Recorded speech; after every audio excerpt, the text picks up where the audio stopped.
Doing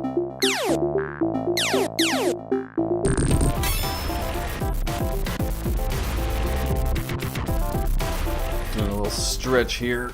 Hey gamers, welcome back to another episode of GGRC. Now, last night marked the ceremony for the 2016 Game Awards. Now, I don't know if everybody keeps up on these Game Awards shows, but this one happens to be like a pretty decent show, you know, minus the occasional cringe-worthy ad placement stuff, which we'll get to in a second. But the show was overall pretty good. There's a few highlights, a few moments that I thought really stuck out, and we'll talk about a few of those here. Now, I thought one of the biggest was the way they opened the show. It immediately came up with Hideo Kojima, and he came out, accepted an award, and immediately it jumped into a trailer for like his really crazy, creepy-looking Death Stranding video game that's going to be coming out at some point.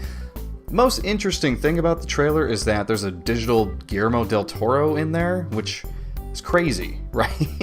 I don't know what he's doing in there, but today he decided to say on Twitter, "Fuck Konami." So, ties have been cut with Konami for a while between Kojima and his crew and Konami, whoever's left over there. But I think he put the final nail in the coffin there with that. It kind of let us know, like, hey, that did not break off too great. So anyway, I feel like that was one of the great highlights there. Now, there was an award called Games for Impact, and I was pretty interested in what this is, just because the topic or the phrasing of it is a little bit strange, but it's basically an award that goes to a game that's sort of trying to handle real-life issues, and the award ended up going to That Dragon Cancer. And for anybody who doesn't know, this is a game developed by a father about his son who had cancer. He's unfortunately passed by this point, but it won, and when he got up there, this is probably one of the most touching speeches I've ever seen on an award show, because you know the guy was obviously in tears, you know, talking about this experience making the game and winning an award for it for his now passed son. So it was pretty sad. But this was also the moment where I was watching this live on Steam, and I know that the internet is one of the most toxic places you can go for any sort of conversation, or if you're looking for positivity, it's not the place to go. And watching this live on Steam, this was definitely the case.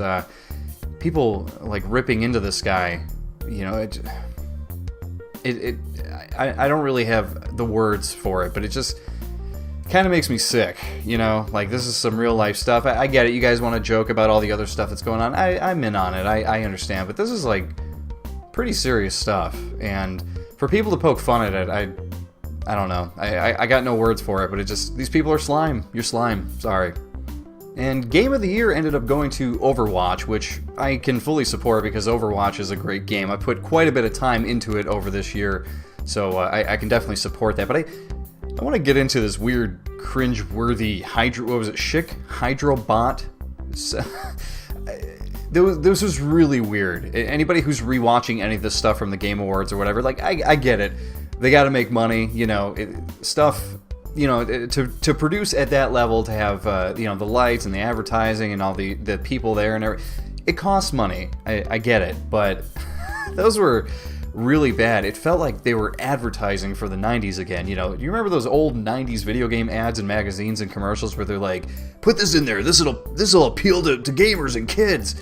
That's what it felt like. You know, you got this really crappy, like, Schick Hydrobot guy in a suit, and he's like acting like he's in a video game, and they put together this kind of like shitty looking fighting game where he is fighting this other Schick Hydrobot, and there's a guy who, like, in between segments of this is basically like, oh, the Hydrobot keeps kicking my ass. Anyway, back to the show. And I'm like, what is this? This is, ugh, it just gave me chills watching it, like, blah. But let's move on to the most important segment of the show here, and that, my friends, was the Doom soundtrack performance. Right after Doom won Best Music for the year, Mick Gordon, who composed the soundtrack, Sonic Mayhem, who you may remember from doing the music for Quake 2 and Quake 3, and many other games as well, and the drummer was Matt Halpern, who you may know from YouTube and some of his other bands, but they rocked it. They played some Doom soundtrack stuff. They even played a song from Quake 2, and they just absolutely rocked it. It was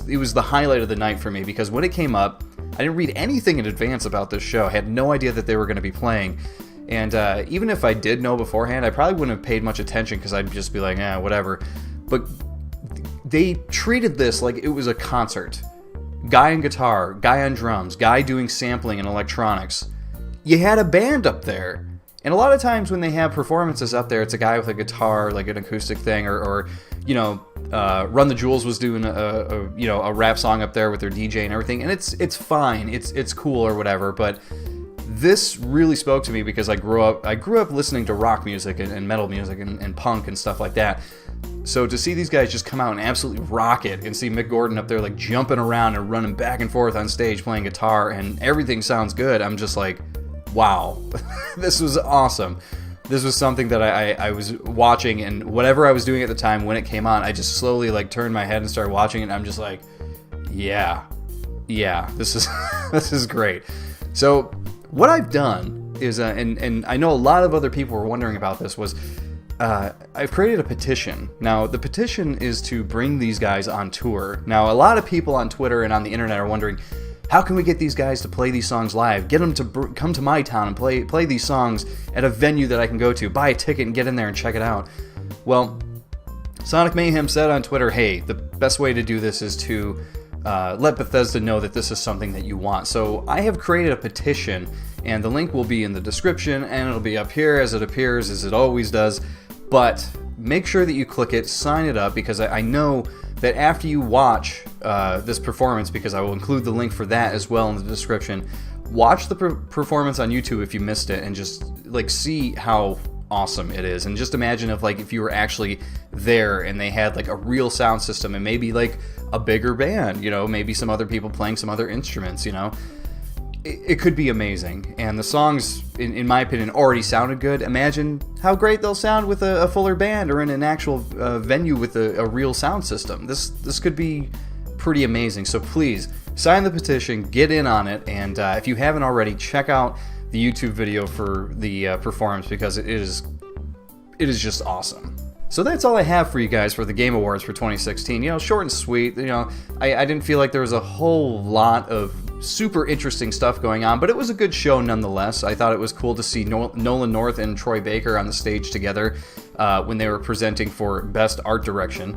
But other than that, I don't know. It was a good show, just not a whole lot of highlights for me. But either way, if you haven't watched it already, it's worth a watch. Go check it out on YouTube, and I will see you all next time. Thanks for watching, everybody. Don't forget to check out some of the other GGRC episodes. And if you're feeling a little retro, why not jump into the Quake Grave, where you can watch me play through a lot of different custom maps in Quake. Enjoy!